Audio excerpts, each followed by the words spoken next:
Hey, welcome back to the Sassy Granny Quilt Along. I'm so glad you are here. This is week 5, and our task for this week is to finish our last 7 blocks. If you're running behind, don't even worry about it. I say as long as you're making a little progress every week, you're good. So 7 blocks left, and I just finished mine, and I'm really loving watching them come together.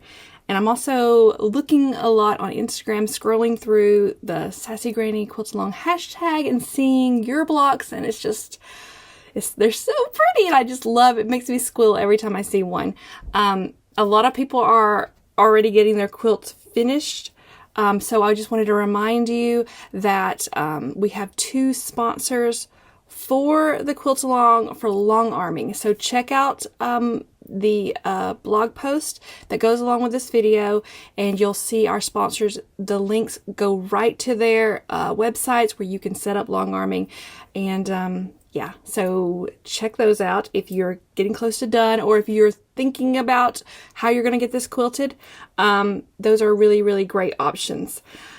And yeah, that's it. That's pretty much it. Next week we'll have a little bit more instructions, because we're going to be putting these on our design wall or on the floor table, whatever you're using, and we'll, be getting them together. But until then, don't forget to post your progress on Instagram using the hashtag Sassy Granny Quilt Along, and that is it. I will see you next Wednesday.